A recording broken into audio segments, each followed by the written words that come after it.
Hey guys, welcome to the SuperShow podcast. Thank you for joining us. On my right, Alex Jones. On my left, Hello. Jamie, just Jamie, like Madonna. Yeah, or just Cher. Jamie. Just Jamie. Do you know what Chris's catchphrase should be? Are you ready yet? Yeah. Are you ready? Are you ready yet? Are you ready? These jokers, are you ready yet? you ready? Oh yeah, I'm fine. Blah, blah, blah, blah, blah. No, let's start. Okay, we're a gaming podcast, but we also talk about other shit because that's how we do.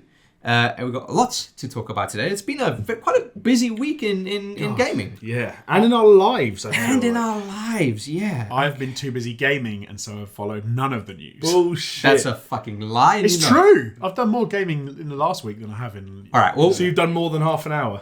Yeah, exactly. 45 minutes. I've played 3 different games. Ooh. Wow. All right, we'll get into it because before we start, I just want to give a shout out to our patrons. Yes, this podcast is entirely sponsored by patrons. That's the only way we are able to keep this going. So, hey, if you'd like to support us, go check out our Patreon, which is patreon.com/supershow.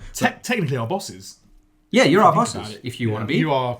Tell us what to do. Yeah. Fire Jonesy, just an idea. Oh! That's a stretch goal. Stretch goal, yeah. Get rid of Jonesy. £5,000, we get rid of... Don't, because it'll go up there. Bring back Steph. $5,000, we get rid of Jonesy, bring back Steph. Yeah, hey, Steph should be a stretch goal, I reckon. Yeah, it's a pretty like-for-like replacement. $10,000 and Jamie will make a clap. Well, oh, No, God. let's not even... No. No, because that doesn't track. People don't know what you're referring to, Okay. and now they're going to stop. Well, saying anyway, it. listen, speaking about patrons being our bosses, on screen right now is lovely names of lovely people who have been so lovely as to support us on our Patreon. Bosses. Our bosses. But our bigger bosses, Angus McChilly, Brett Zerbrig, Terry Spence, and Tristan Harris, thank you so much for your pledges. And of course, the big man himself, Skylar Music. You're a fucking legend. So if Patreons are our bosses, these are the members of the board. Yeah. Yeah, those are the board of board executives members. or whatever they're called. League of Extraordinary Gentlemen. Yeah. Well, look, we've got a lot to talk about today. Like I said, Jeez, yeah. shitloads have been happening in the news, actually. Not just gaming related. Everything. Everywhere. Everything related. All sorts of seasons. Life. Coronavirus. Coronavirus. Oscars. Bernie Sanders.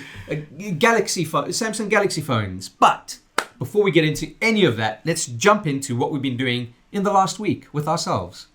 Do you know what I will say? So we're talking about life and stuff. Since leaving our previous positions, Yeah. because obviously a lot of our life and jobs were on YouTube, right? Yeah. I used to come in every day. I used to check the Tinternets. I used to look at what was going on. Tinternet? The Tinternets.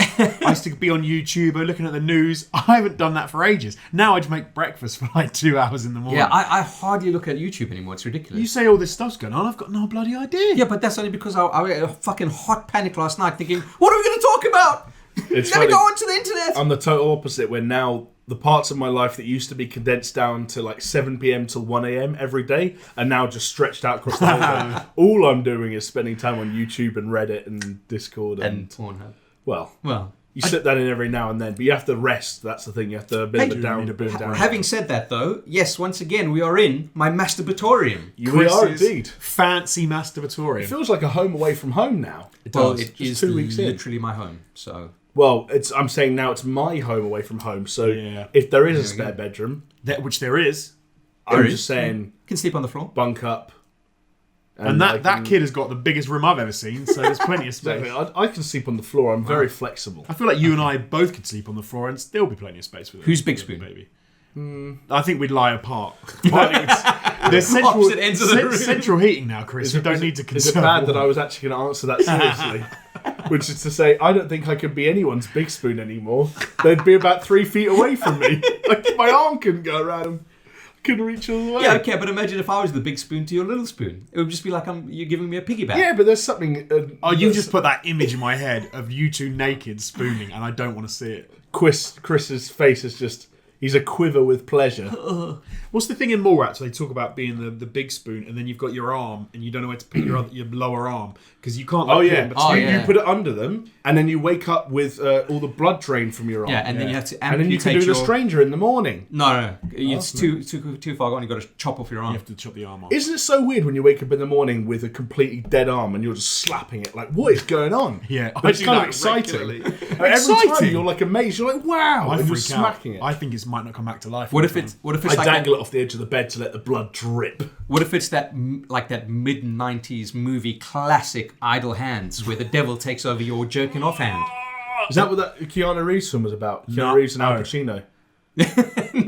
the devil's advocate. Devil's advocate. You're an Yeah, idiot. it's about You're an Al idiot, Pacino's the devil. He takes over Keanu Reeves' right arm. See, what people don't know is you're too educated, fingers which went means on a you rider. immediately went to the devil makes work of idle hands. So you're too into it. You're too I'm connected. too knowledgeable about movies. Hey, listen, that movie, Idle Hands, was the start of Jessica Alba's career. So Back when she was relevant. still Still fit. still relevant. Still fit. She can pop out 50 children. Has she been in she's anything? still- She was in. Sin City 2 was the last thing, right? I didn't see the second Sin City. It was not She very was good. definitely in the first one. Hard to forget that. Yeah. She was in Anyway. some surfing movie. Oh, yeah. Oh, they're all in... One of those like blue Into the Crush, Blue. into the blue, Into the Blue or all Blue that That was shit. like ages ago. Yeah, that was Anyway. 15 years ago. It's worth saying, guys, that we don't know how much longer we're going to be recording in my lounge, or if we're going to go to a studio, or maybe we're just going to have to start recording remotely, depending on our circumstances, etc. But who cares about all of that shit? You came here for games. Let's talk about games. Alex Jones, you said you played some games. I've played some games. I am halfway through the first Bioshock, thanks to PlayStation Network, because they were free to download. 1, 2, and 3 remastered. PS Plus. PS Plus. I've played Infinite already. Yeah. So Still a great game. Still a great game. So I thought I'll crack on with 1 and 2. So I'm halfway through 1, and because I never played it. So good. I never played 2, but 1 is amazing. I mentioned it on Very good. Discord the other day, because I don't know why I didn't play Bioshock back in the day. And Jamie was actually said about it was the fact that they used to do those timed exclusives. So for a year, you wouldn't be able to play it on PlayStation. Oh, There shit. were a number of series, and it's super easy to forget this because it's so strange when you think back on it, that were either temporarily or like until later on in the series exclusive to. So the examples we threw out at the time were like Bioshock was on 360 for a year, Oblivion was only on 360 for a year, Saints Row, Mass Effect, Dead Rising. It's so weird to think like how times have changed, because when I hear that, I always think of like PS4 and Xbox One era, right? Right. But I never experienced any of that because I was on PC. And a lot of those games did come out everything on just PC. fucking came out on PC. But Yeah, now right. it's like, oh yeah, maybe PC will get Red Dead Redemption a year down the line and it'll come out in a fucking dodgy state. Epic Store exclusive. Okay, but I never used to play those games that were delayed. I think the only ones on that list that I played when they came out was like Dead Rising I played when it came. But again, I'm guessing, I'm not trying to put words in your mouth, but you probably remember the sequels to some of those games, like Skyrim or Bioshock 2 or course. Saints Row 2 or 3. You probably remember those as PS3 games that you played when they came out. Yeah, I did. Well, I did. It was, exactly. Mass Effect 2 and 3. Because they came out and I could play them straight away, so I did. Because when you lose the whole PR machine behind the game, because it's a year down the line, you've forgotten, you've moved on, you've played other stuff. But I feel like that nothing's changed in terms of that. I keep on going back. Okay, it's been a while now, but Rise of the Tomb Raider had that Xbox exclusive, right? Yeah, it was Right, Xbox yes. One exclusive for And a year. I'm still adamant that kind of destroyed that game. Because it gets past that release window, and they're like, okay, 6 months, 8 months, 9 months, whatever it is has passed. Now everyone else gets this game, but it's like, yeah, but that's an old game. I don't want to play that game. It does make I want you to play feel this that. new game. Because then you're into the new year, you're into the new everything new coming out, and you want to be relevant, so you're going to play the games that are getting released. I'm completely with you. If any game does it now, I still don't play it for a few years. And then why would you do that? Why would you, if it was on Xbox and it's just come out on PlayStation, why would you buy it as soon as it comes out on PlayStation when you know in a couple of months' time it's going to be on some fucking sale? and you can get it for a much better deal. Because it's an old game. Yeah. It was good though, because going back to Bioshock has made me think like that I've missed that sort of game where there's a whole story going on, the combat's pretty easy. Because in Infinite there are no big daddies either, and I always missed the fact that I didn't get to do that whole big daddy. Oh, you got the fight fucking thing. bird thing though. Yeah. Oh, I hate That was kind of the equivalent of the Big Daddy for that. What are the right? things that have Songbird. like the weird heads of former presidents? And Oh, they're, like, really yeah. tall and Oh, with the fucking Gatling guns, the miniguns. What's that? I don't know. I have weird memories of Bioshock Infinite, which is to say, not very good memories of Bioshock Infinite. Weird, I don't remember that at all. But no, the Songbird was different because the Songbird you didn't like fight; it would like attack the outside. yeah, it would have been fair. the equivalent of a big squid attacking Rapture while you were going. Yeah, around. okay, yeah. So, but there were other enemies that were kind of similar. Now, I'm kind of jealous that you get to like experience that game from the start. It's cool, man. But that story led like a interesting world. I've got a question for you. Yes. Because we've covered it on All Time Gaming quite a lot. Do you remember anything of the spoilers from what we put them in like fucking Purposefully lists? push them out of my brain. Good. I do. Really? I do. There are bits. As I'm playing, there are bits, and I'm like, no. I just try and go like Do me a guide my fa- mind like, away for from as long as it takes you to finish Bioshock, would you kindly just stay away from any YouTube videos. Exactly. Because it would be very cool to see Well, how you react. I'm to quite that good at doing it, because we've covered so many games and so much stuff. Yeah. I'm quite good at almost making sure I don't remember it. I can do it in a video and we can talk about it, but then if we move on... This is everything's falling into place now. I'm starting to understand a whole lot more about you. Oh, I purposefully forgot about this important I can do films as well. As long as it's not a film I'm going to go see soon and someone like spoils the ending. But if someone tells me how a film finishes, as long as I don't see it for a while. So we've probably talked about the ending of Bioshock and things for probably a good year or so, maybe a couple of years. Original Bioshock, probably not. The ending of the first Bioshock must have been referenced about 5 times over, like at least once a year. Yeah. In some shape or another. Because I never played it, I didn't have anything to like attach that to either. Finished that already? You fucking snake. Animal. For listeners of the audio format of this podcast, I just destroyed a Coke Zero Cherry. Lovely. That's worth mentioning, just to interject quickly, that we are on podcast platforms. But if you're listening to this on a podcast platform, we're also on YouTube, where you can see our ugly mugs. See our lovely gorgeous faces. Yeah. But you know, I'm jealous of your drink, and before you go back into your thing, I'm going to... Oh! This also doesn't work on the audio. It's a new flavour of Monster. You can do It is a cream-coloured can with a red M, and it's called Pacific Punch, and I've been dying to try this, and I tracked it down today. There's a bit of ASMR about this thing. Listen close. Oh! That's horrible if you're interested. That's like a loud, sharp sound. Okay, Actually, yeah. let's do a review, right? An eardrum. Bottoms up. Aroma. And the devil laughs. Aroma is kind of like Pipeline Punch, Okay. which is the guava tropical... Well, this has got punch in the name as well. This is the advertising aside that we don't get paid for that other Well, podcasts do. I'm playing the long game, all right? I'm hoping that Monster We've will come been in and contact with Monster. We have. We were in contact 2 years and 425,000 subscribers ago. And they Oh were, my god! they Is were that not good? interested then. So do you remember when I got that? What was it like? Ultra fucking cherry or something. That Monster flavor, and I You said tried it was awful. It was awful. This is what it should have tasted like. You want to try some? let's have a- So fucking good. I might have to try some. Oh, I don't want to break your. I was telling Jonesy I've had the odd energy drink here and there. Alright. Go on, Oh. you start reacting and I'll start drinking. Interesting flavour. I'm not really sure. It's like lilt crossed with something else. Yeah, that's interesting. Oh, this is my new favorite. It's fucking gorgeous. What's in here? Okay, hold on. Apple, orange, raspberry, cherry. I'm getting the cherry. Guava, pineapple, passion fruit. It's the apple that I think was the most interesting. I think the apple flavour. and a bit of pineapple as well. I think Jonesy's shout of lilt is interesting because there's a big citrus hit at the beginning and it smooths out in an energy drink style way towards the end. It's quite nice. It's not bad. Oh. I think Pipeline Punch is still my go-to. You don't have to orgasm over it on a... Oh, ah. Okay, wow. You're lucky. It's so nice. Can we talk about Bioshock again? Yeah, Bioshock. But no, so yeah, really enjoying it. But I'm glad I'm back on that old school game sort of reward system where it's easy as fuck for most of it, but you get a lot of story going on. Funny, the week that System Shock 3 gets cancelled, Yeah. Jonesy rediscovers... I was quite bummed out about that. I like System Shock 2, but whatever. Is there anything about the game that you think like, oh, that's actually fucking dated? Yeah, so the controls and that you can't change them and it's annoying. So for example, the buttons, so triangles jump on the PlayStation, which is annoying. To aim down sights, you have to click the left stick in. It's not even aim down sights, really. Or is it just aim? No, it's aim down sights, yeah. You can aim down sights in Bioshock? Yeah, on the machine gun. Maybe it's the thing they did with the remaster. Oh, right. You can click the left stick in and the gun comes up. Same like the handgun, but it's horrible. Like you wouldn't do it. Wow. I don't think I ever did that. Okay, you would. Yeah, me. I've done it maybe twice in the game, and Interesting. I mean, it does feel a little dated, but it is a remaster, so it looks game, alright. yeah. It's fine. It's fun to play. Do you want to know what's fucked up about how old Bioshock is now? So Bioshock came out in 2006, which makes it, let's call it, for the sake of argument, 14 years old. Yeah. That's like in 2006, which, for reference, was the year the PS3 came out. Imagine coming to me when you've just bought your PS3 and saying, Jamie, what you play at the moment, saying something from 1992. Yeah, it's mad. In the year the PS3 came out, playing something from It is 1992. mad, yeah. It's the same time I difference. think it's like I would have played in '92. Yeah, I got a good one like that.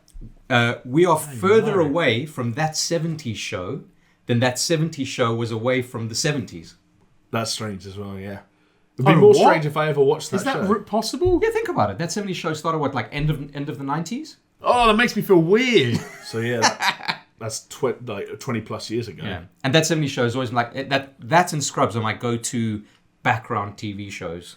I was thinking, because having kids as well, I was thinking like when you say to someone, let's say you said to like a 10-year-old, oh, there's a new Matrix film coming out. Matrix was great. And they're like, oh, that film's 20 years old, man. What are you talking about? And then you think of when you were 10, what film would have been 20 years old for you? But then again, like Because that for me would have been like mid. Yeah, but kids these days are fucking spoiled. I mean, when I was growing up... 20 years old. What would have been 20 years old for you? So that would have been the 1970 for me. But don't you remember, like, growing up, you'd watch like 75. Robin Hood, like Disney's Robin Hood, and that came out in like the 60s. Or Yeah, something. I was born in '93, and I still watch like Snow White and all that like shite. From That was like the 50s. 38 or something. Yeah, exactly.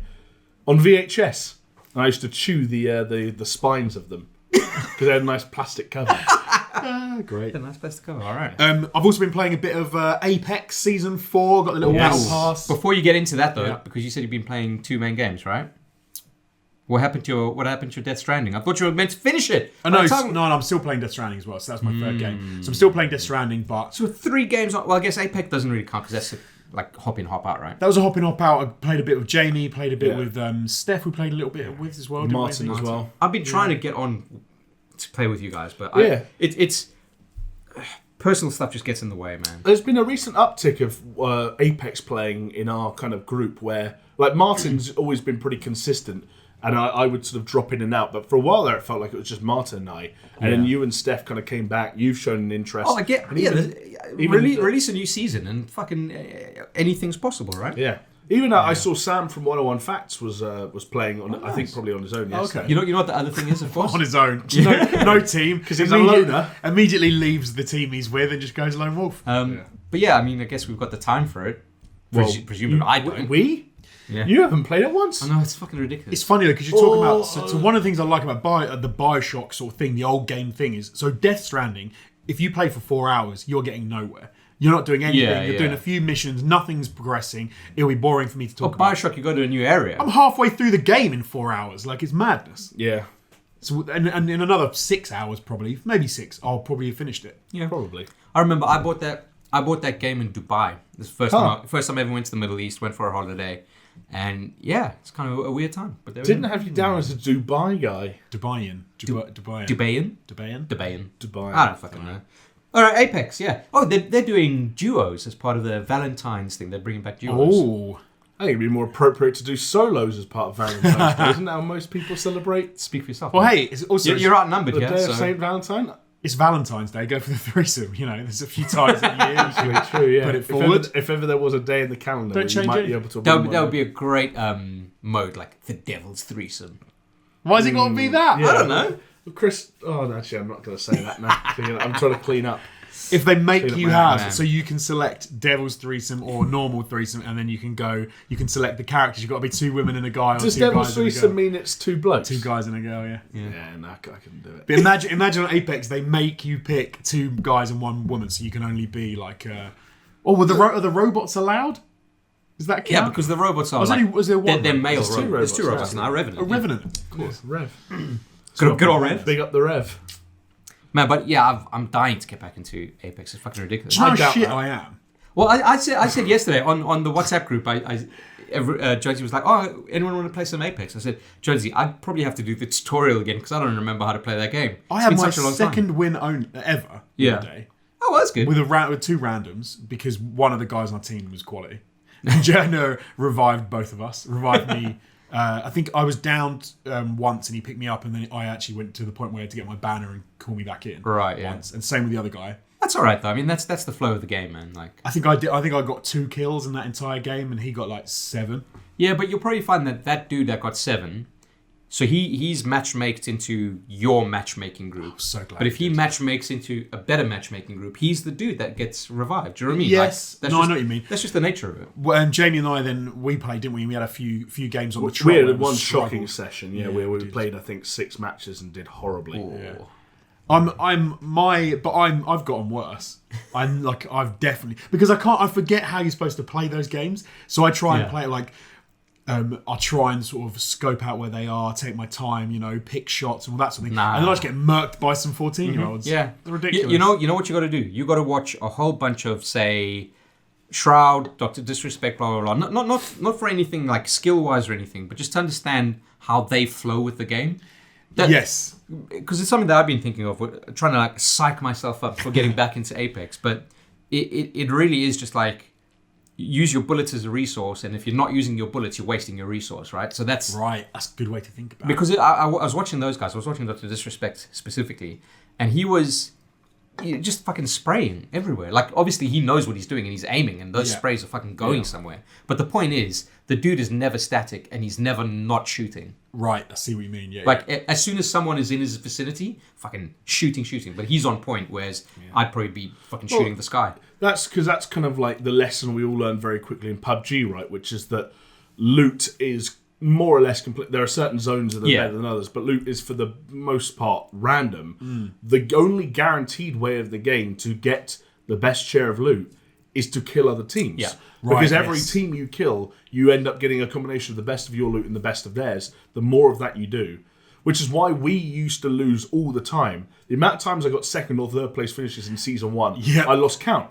Yeah. Because it was so easy to get to a top 3 situation by skirting the line but it doesn't get and you getting there. And you're like, actually, we've all got level 2 shields and like an R301 with like two. And Jonesy's got a Mozambique. Right. I'm like Steph, who still unironically likes the Mozambique. And he's genuine about it as far as I can tell. And you come up against another team and you just get blitzed and you're like, well, there's a reason that the more often than not the winning team has people on it with 7-8 kills because they fucked up other squads along the way. Yeah, because they're doing it. Yeah. Yeah, it's that thing of that always is a little bit of a killer is when you look at, you die and then you look at how much damage you dealt and you realise you damaged someone like 200 points of damage on one dude. And you think, well, he didn't die. He damaged you 100. And that's because you had no fucking shields and you were shocking. And But that's it, man. Oh, you know what else I want to get into, though? Go on. That fucking Escape from Tarkov.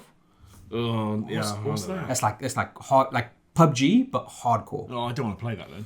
I'm out already. That's exactly like I know that became a popular stream game at some point, but that's one of those things where I hear the log line for it. I'm just like, do you know what? No, don't need that stress in my life. Yeah. Apex playing Apex makes me hot. In terms of my temperature, I get hot under the collar. Oh right, I don't need some like intense. Well, then you're probably gonna hate the game that I think most definitely we need to all start playing together and probably do a let's play or a stream or something, which is GTFO. Oh yeah, no. Oh my god! I would be up for that. That I'd be looks up so for good. it. Do you know what? Maybe playing with you two that would be fine, but if like I'm just like imagining, dropping in lobbies would be horrible. Yeah. Because I feel like you two could be both. You could both be sensible in a gaming scenario. You mean we'd do what we were told? No, I'm not like that. Sometimes I could be like that, but not always. I think it depends on the composition. Like you definitely like that when Steph is in the team. Oh, like when I was playing Apex the other day with Steph and Jonesy, every 10 seconds I was like, boys, the ring's closing, and you're both very close to it. Steph, you've got half health for some reason. And then Steph goes, Jonesy, you've still got a level 1 armor. There's level 2 here. You just have to keep tabs on these things because. Yeah, but GTFO, for those who don't know, it's almost like you're stuck in a facility and you've got to escape, and there's a whole bunch of fucking, I don't know, mutant monsters around. They're aliens almost. But they're really strong and powerful, so it's not just a blast your way out, you've got to be like tactical about it. Isn't it also in the same way, almost like an escape roomy thing that you have to solve puzzles as you go through it as well? Yeah. I think there's got I've seen weird things of like people using computer terminals to search for key cards and so it's not as easy as go from point A and just battle your way through. not at all. There's even sometimes kind of tower defense elements where you opening a certain door will make enemies in the vicinity aware and you need to put down sentry guns. Oh, see, I'm well into doing that. Really it would be fun, I think. Intense, yes, to say the least. Could be. All right, well, games that I've been playing this week. Yeah. More Hollow Knight.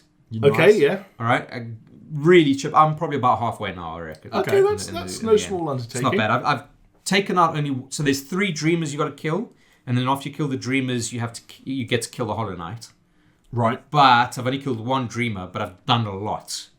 So basically, I've done shitloads of stuff, and now maybe I'm a little bit over prepared for the other 2 dreamers. But yeah, that's fine. That's I always do that. Yeah, it's the so best way to play over prepared. it. But I've also been playing more Last of Us. Right. Nice. Yes. Not finished it though. No, not finished it. Not finished. Like I said, life fucking gets in the way. As glorious and as hateful as that is. But yeah, where did I get to? I think I got past the hotel section. Right. Okay. I'm just trying to think. So you got the car from Bill, and you came into town. You got ambushed. So that whole Bill section I thought was really fucking good and really tense. Yeah, really fucking tense. Because you're always running away, and there's never like. Obviously, there's times where it's like, okay, well, here's a room with a whole bunch of shit for you. It's also one of the first times you meet one of those bloaters, which is like, that's scary. Also pulls on the old heartstrings a little bit, doesn't it? Yeah, like, I think Bill's an interesting character. I liked Bill, and I felt really bad when I. So how's this? I found this piece of paper from his old partner, and he's like, "Oh, I fucking hate you, and I've left, and blah blah." Yeah. He killed himself because he got bitten, but.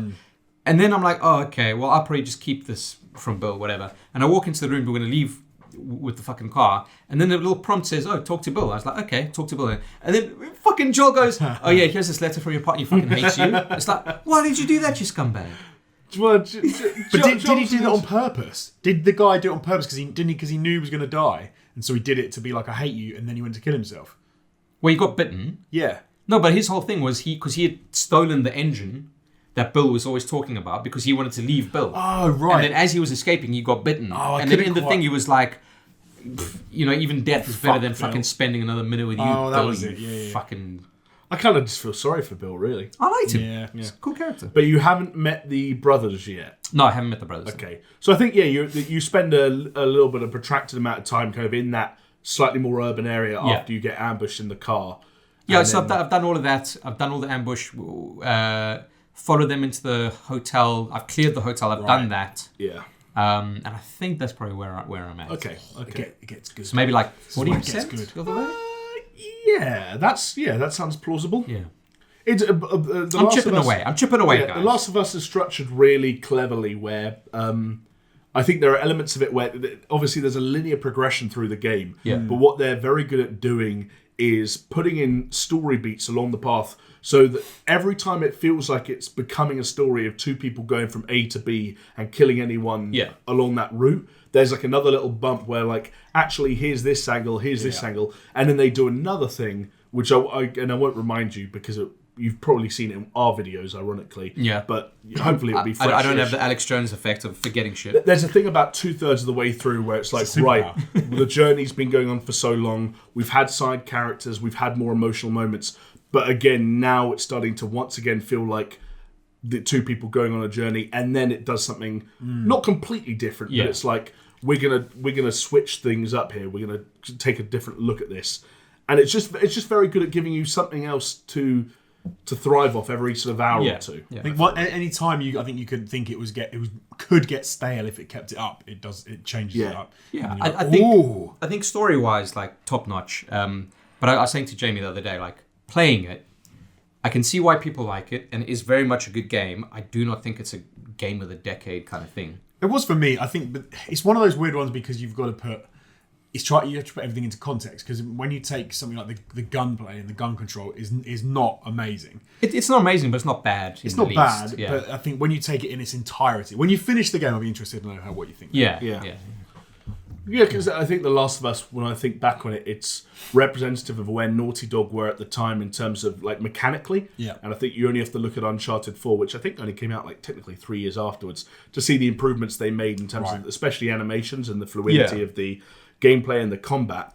Yeah, because now you go and you pick up stuff, and it's just this canned animation of like Joel like hunkering down. Right, exactly. Like it was like an adaptation of where the Uncharted had got to, but then changed a little bit because Joel, I think, is a little bit sort of heavier and stiffer than Nathan Drake.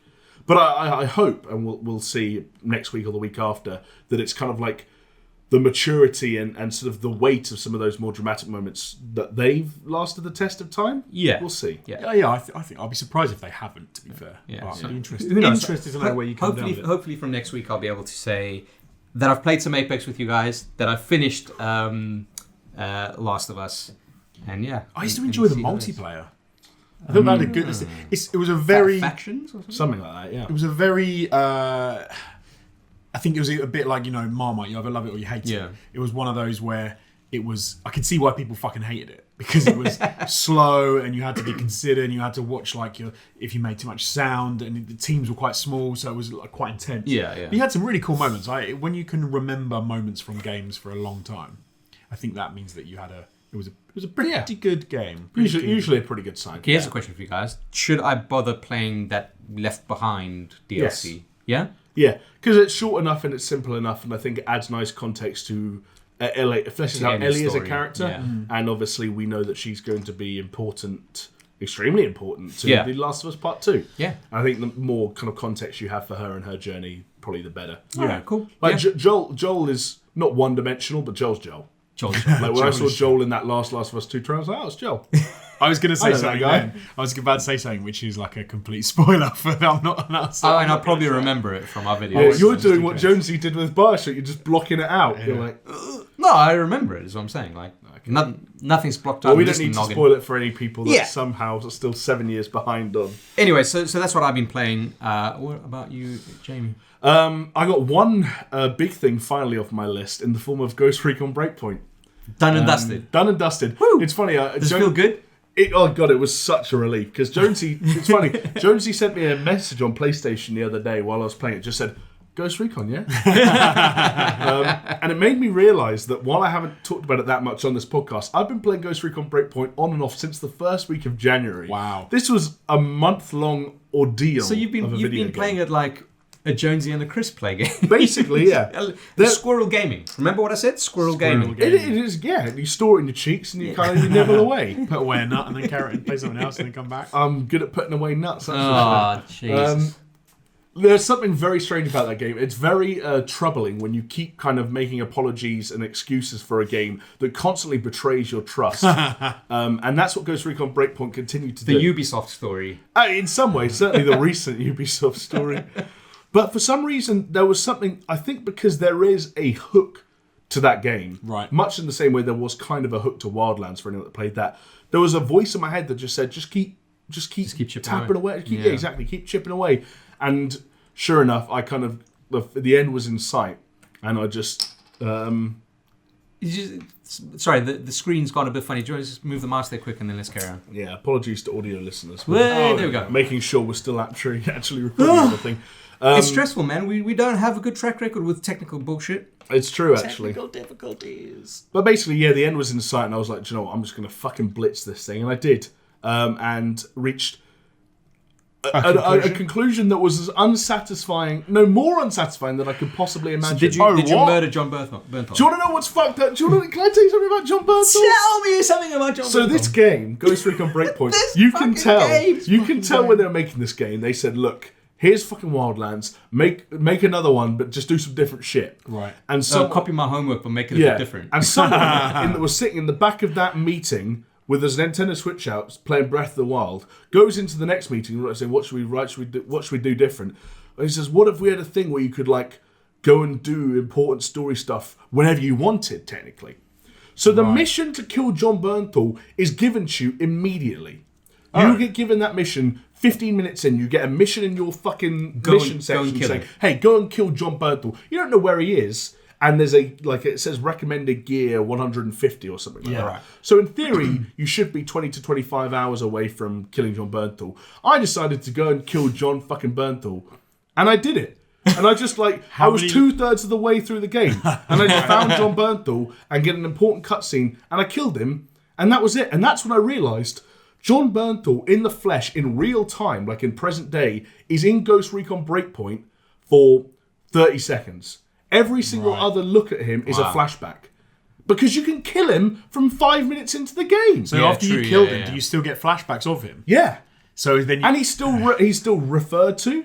And you know what else is fucked up? Do you know where the ending of the final mission takes place? In the building where you've already killed John Bernthal. So I go back for story reasons to this place. There's one random enemy in there that I shoot in the head once and he's dead. And I finish the game. In a room with I hate that. But the game prison, I haven't fucked around. That doesn't seem like it works. I think they thought they were being clever by saying, what if we approached open world game design in a way where objectives can occur spontaneously. There are other named characters you could theoretically randomly find as you're clearing out bases. But it doesn't work for a character who's so intrinsic to the story. Yeah, that sucks. Ghost Recon Breakpoint has a lot of problems. Even recently, they had a Terminator tie-in event. Yes, yeah. I couldn't play any of those missions because it was bugged. Bugged that a lot of people reported, and Ubisoft, I don't know if they've done anything about it since. Ghost Recon Breakpoint is not a good game. I would not recommend it to anyone. But I finished that. Do you know what? I love that you took one for the not just the team here, the global team. Everyone is watching this, and you can say to them. And also just for myself, I don't know about you guys, but I hate having games I didn't finish that just linger. Oh, I'm fine with that. No, I'm in the middle of you two. You hate it, so you finish the games. You're all right with it. I just check I don't out, like I'm it, out. but it happens. It happens. Yeah. I'm done. Yeah, but then you play a game like Sekiro for a year. For me, it's like I've got to finish Ghost Recon Breakpoint this week, or I'm going to go crazy. Yeah, but you've got a week to finish it. I don't. Yeah. This is the thing. Plus, if you finish Sekiro in a week, I will fucking hands and knees go down on you. Whoa! Yeah, because I know it'll never happen. Can I borrow your copy? No, I'm done with FromSoft, I think. But that's Breakpoint. Played some Ring Fit Adventure. Oh, yeah? Oh, before you go into that, just speaking about Ubisoft stuff. Yeah. Did you see The Division 2? The sales in the US. Well, yeah, so they've got a new paid expansion coming out called Warlords of New York. Okay. Right? And as part of that, on the Ubisoft store, they are selling the game, The Division 2, for $3. That's a 95% saving. So that you get the initial game and then you can get the I mean, it's expansion. a decent strategy, right? They're one, Yeah. like, who's going to buy The Division 2 now? Exactly. Unless they're going to get into the campaign, the DLC, and they're like, hey, low entry to barrier. Well, That's a good idea. Even base game Vanilla Division 2, there's a very solid and I think very fun 60 hours of content. Yeah, there. you Like, guys for had a $3, good it's time a with it. no-brainer. Well, Jonesy played it twice. I did not play that game very much at all. I got bored with it. But you played it with a lot of our patrons. I did, yeah. That was one of the few games where actually like We had an ATG clan. yeah, we did have a clan, and there were like a good maybe 7 members in there, and Right. like some of those boys were putting in shifts. So Yeah. shout out to the ATG Division 2 clan. Hell yeah. I got so bored with that so quickly. It was just more Division 1. That's not good enough. You played it for like 2 hours. I'm not even going to accept it as an excuse. I got bored. I just got bored you with can't, it. no, I'm with... I just think you. I don't think it was one of those where I was like, I don't want I'm to not get personal. prepared to stick I don't want to in get personal. I'm not I just prepared to think stick you it out. bought it because it made sense to buy it, but you started playing it at a time where it didn't make sense to start playing it. Yeah, very possibly, very possibly. If I'd have played, so Division 1, I think I played it. So I think I played some with you. I had another mate who was playing it, so I played it online with him. I played it with a few other people. I put a lot more time into that. I still didn't finish it, but then Division 2, after a few hours, I was just like, I reckon that is the... Aside from Resident Evil games, that is probably the game that we streamed most on all-time gaming. Because yeah. we got like so many like beta access, and then the game came out, and then yeah, I and suppose then there was so. like one time it was like, oh yeah, but they've added this massive patch, so let's play that. And man, Yeah, I think we did like 3 separate live streams. I think I played that game on my own on ATG like twice. yeah. Because I remember we used to do that a lot in the early days. Yeah. It was intense and sometimes scary. man, I don't know about you guys, but I really miss the streaming. Do it. Yeah, jump on. I'm looking at I'd like looking to. at a Blue Yeti. I'm looking at an Alienware laptop with a webcam. Yeah, true. Get to streaming. Ah man, yeah, I should get on it. I should get on it. Twitch.tv Having said that, Modern Myth.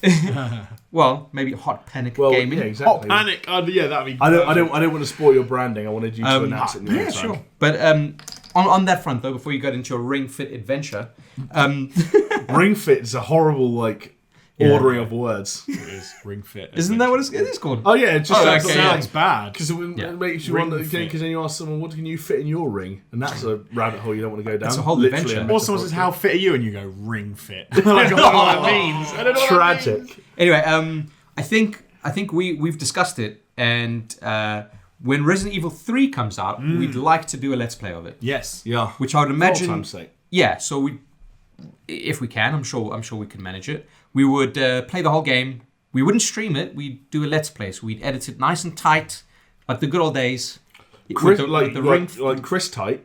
Yeah, Chris tight, God. and that's the tightest. Brace yourselves, everyone. Yeah, maybe not quite that time. 45-minute to hour-long shoots are going to become 10, 12-minute videos. Yeah. That's what the people want, baby. And then you watch them on double speed. Yeah. Unless you're a patron, you then go, you get the "Why whole not?" thing. Oh, uncut. Maybe. I Let's don't know. work. We got to figure it out. But yeah, that's something I'd like to do. You know what's coming out before then is Doom Eternal. You keen on doing a let's play on that? Big time. I mean, I'm going to be playing the shit We got to out of get that more game, so- content other than just the podcast, boys. We So, do. We you have know, to diversify. We will be I was diversifying. talking to Martin the diversify other day our about portfolio. Just interesting, and those boys are smashing it at the moment. They They're are all up and smashing running. it. Nice. Well, very fair nice. play to them. They deserve to smash it. Yeah, agreed. Yeah. Cool. Ring Fit, though. It's funny. Are you fit? Are you ring fit? Do I look different? Because I'm not. No. You're wearing a Puma hoodie. Well, this is Sportswear. Yeah, you know what? I This wanna- is the Sporty Spice version of Jamie. I want to say, you wouldn't have caught me dead saying this a year or two ago, but fuck it. I'm going to say, shout out to Puma and fuck Adidas and fuck Nike. Because Puma, Fuck Shots Nike. fired. Hold on. well, fuck Nike on everything but socks and trainers. Because Puma make clothes for fatties. Fair enough. And you know what? I wouldn't have worn Puma in any other version of like my life, in any other timeline. But in the timeline, the skinny timeline, in the timeline where Puma are like, yeah, we'll make a fucking 5XL hoodie. I'll be like, yeah, all right, I'll wear it. You and me are in this together, Puma. Fuck everyone else. Yeah. Nice. Good old. Fuck Nike capping out at 2XL. Who do they think we are? We have voices. So you're gonna pour one out for your main man Rudolf Dassler. Oh, Adidas, Rudolf and Adi. Yeah, Rudy Dassler. Who the hell is that? They're the German brothers. Yeah, Adidas and Puma. Oh, right. So Adi Dassler is Adidas. Yeah. Adidas. And then Rudolf was his brother. And I think they had a falling out or something. I did not realise they were the brothers made two rival companies. Is Puma considered like a shitty brand? No, not at all. Does it have bad street cred? It's got clout. So. It's got clout. It's got clout. Yeah, okay. Got clout. Okay. I thought Adidas was a bit more old school now. I didn't. Is it still a thing? I think Adidas is bigger. I think Adidas is Nike bigger than Puma. became more popular than Adidas at some point, but Adidas is still bigger than Puma. What about Reebok? Where are they at? I think some people wear Reebok trainers. Yeah, but that's more. I think they do it for. No, Reebok sponsor NFL, UFC. UFC. Yeah, yeah. But I think in terms and then Under Armour sponsor somewhat boxing. Do they sponsor boxing or something? Under Armour they've got lots of kit deal stuff, with Liverpool at the moment, I think. Right, okay. But yeah, like Reebok, it's almost like I don't know. This is boring. Wow, where did we go with this conversation? Anyway, Puma 5XL. Well done. No. Big up Ring Puma. Fit adventure, wearing your Puma, getting all sweaty. Because ASB64 tweeted at me the other day, and it was a little cartoon strip of Mario unboxing a copy of Ring Fit Adventure and Luigi being like, yeah, all right. Like, 4 panels later, Mario's fucking swole. I can say now with some confidence that Ring Fit Adventure is not a product for anyone looking to either A, gain a life-changing amount of muscle, or B, lose a life-changing amount of weight. But what it is a surprisingly competent tool for trying to help people start to get more active, and especially for people who either A, need help breaking into a routine, or B, want something they can do from home. Okay. It's the most successful gamification of fitness product that I've ever experienced. Better than the board? Yes. I'd say board. The ring itself is ridiculously... I wish I could have brought it to show you guys, because it is amazing how durable it feels. Like, I'm a big dude, and I watched the trailer for that thing, and I'm like, I'm going to fucking snap that piece of shit. No fucking way. If anyone could even bend this thing out of shape, I'd give them... I'd empty my bank account for them. Like, this thing is fucking rigid. And the episode, like the game itself, there's an adventure mode at the core of it with like cutscenes and decent writing and even some voice acting. And RPG elements. Like leveling up. Fundamentally, it disagrees with me a little bit. One example is that you progress on a straight path and interact with objects along the way, and you push your character forward by jogging on the spot because you have a leg strap on with a Joy-Con in it. Right. There's a quiet mode. You take a Joy-Con, you shove it up your arsehole. I mean, when you jiggle. That's the next step, right? Checking your rectal health. Yeah, that's how your ring fit. That's how your ring gets fit, yeah. Yeah, you great. Shove shit up there. But you jog on the spot to move forward, and there's a quiet mode for people like me who live in a building where you can't jog on the spot for half an hour. That's where you shuffle. But here's the thing, you squat. And it's not like a deep squat. Oh, right. But you're meant to like literally like kind of squat up and down. Oh. And I am of this. Sorry, is that how you progress forward in silent mode? In silent mode, that's how you move forward. That sounds harder than jogging. Way harder. So that's the thing. And like that's one of the points where I came up against Ring Fit Adventure, and I was like, this is where you two are probably better built for Ring Fit Adventure, weirdly enough, than me, because 300-pound plus people like me are not meant to say, right, time to lose weight by doing 250 squats, because my knees will be dust by the time I'm done. Yeah. But it is still surprising. So then you sit on your bed and go, I'm running. Oh, yeah. What is that gesture? It's gently holding the remote. For those people listening on, Jonesy was just basically jerking a phantom dick. Well, because that's what you used to do with the Wii, right? Is when you had to, when they were trying to get you to do stuff to be fit, people just sat down and just like twisted the controller. Yeah. I don't know. I still got to give it props because it is surprisingly well built. Like, it's smart about the way it tracks stuff. It tracks as your overall exercise time, the amount of reps you're doing of everything. Okay. It gives you a rough calorie burning count based on your gender and age and weight. Does it make you feel inspired? No. And it's like I have worked up a sweat playing Ring Fit Adventure. I've never felt sore playing Ring Fit Adventure. You're not going to wake up the next morning and be like, man, I feel it in my shoulders or my arms or something like that. So this is not replacing the gym. If you go to the gym already, don't buy Ring Fit Adventure. Unless you want the adventure. Is it fun? Yes. Okay, cool. Like, the first time you feel all the elements coming together and you're like, hang on a second, I'm moving and the character's moving. Yeah. And I'm moving my arms and he's... Like, for example, you squeeze the ring in together and you blow up gusts of wind. It's going to move that out of the way of your flailing. That would be fun if I knocked my coke into me. You squeeze it and it blows out gusts of wind. And so, for example, there are crates that you're going to run past, so you're pointing and it's like... The gamification element does work well. Okay, yeah. And you do feel like there's a surprisingly good one-to-one match for what you're doing. That sounds pretty cool. I saw a gif of opening a chest. Like, you got to do a squat and you got to squeeze or some shit like that. Yeah, there's all kinds of stuff. Do you know what the hardest one is? Is the one where you put the ring above your head, so your arms are lifted above your head, and you're pulling the ring outwards. Oh, right. And that really kind of... 10 to even let's say 30 seconds of that, you'll be like in trouble. Oh, we should do like a challenge. Get shredded from playing I really wish, honestly, I'm looking at like Chris's space here in the living room. I honestly should just bring it round and you guys have a go because I think you'd be good. I mean, we don't want to get all hot and sweaty necessarily. I don't think Chris wants a situation where all of a sudden Jonesy and I really want to use his shower. Not at the same time. But I feel like Ring Fit Adventure is the kind of thing that the more people experience it firsthand, the more people are like, actually, I'd do this. It's funny because I remember the Wii Fit board was everywhere, right? Everyone was talking about it. It was a massive thing. I didn't even hear about Ring Fit Adventure until you mentioned about it.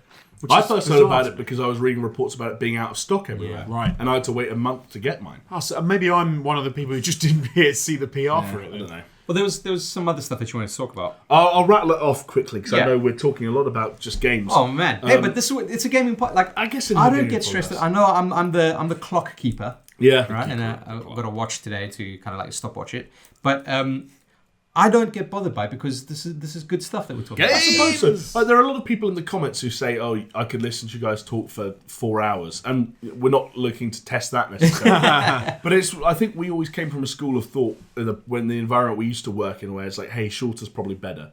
Like there was a time when we wanted the A to G podcast to be 45 minutes. Yeah, but then again, we are in a different kind of situation, right? Where we are no longer making videos for views; we are making videos for patrons. Right. Oh, and that's a different way of kind of... And it's taken me along... Respond to your audience. Yeah, no, because before it was like... There was a little bit of a formula to it, right? Like a little bit of a peek behind the curtain. But it was like, hey, especially with 6 lists, it was like, okay, so you want your first entry to be like really powerful to kind of draw them in. Then you can have like a less interesting entry. And then a more interesting entry to keep them enticed.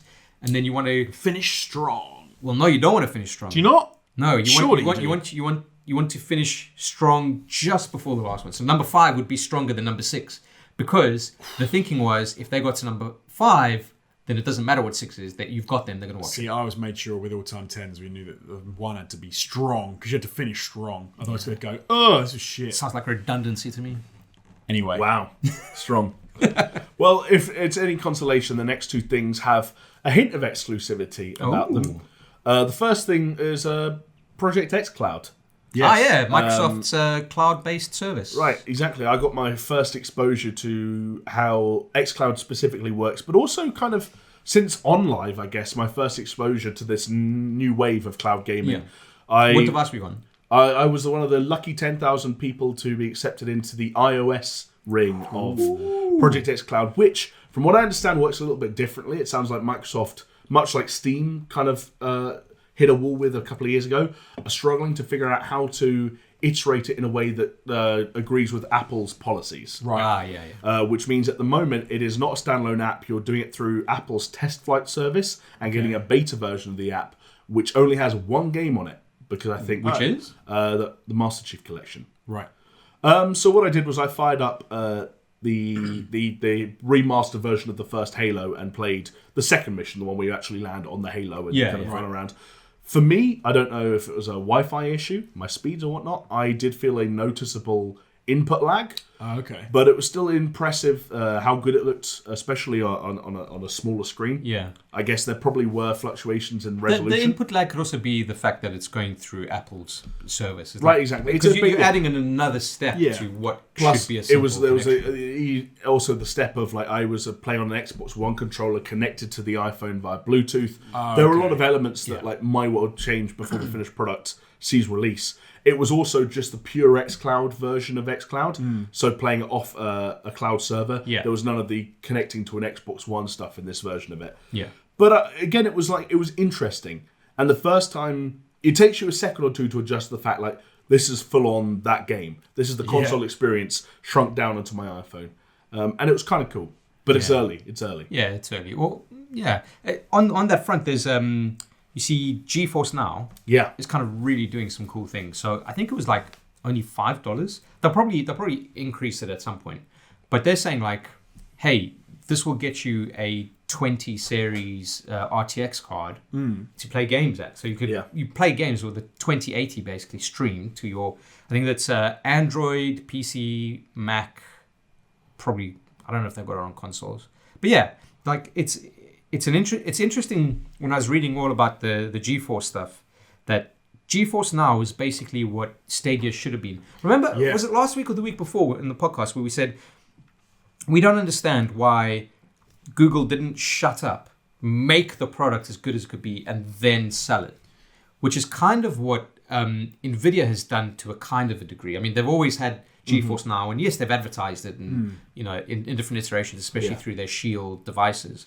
But they were never really making a big song and dance about it. But now that it seems like they're ready to release it, they've released it. It's the whole like soft launch, hard launch thing, isn't it? Yeah. Stadia tried to do like a hard launch on a product that was nowhere near ready to go, or maybe they thought it was, but everyone else thought it was awful. Yeah.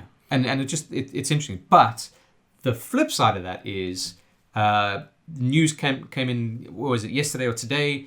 Activision Blizzard have pulled all their games from the GeForce Now service.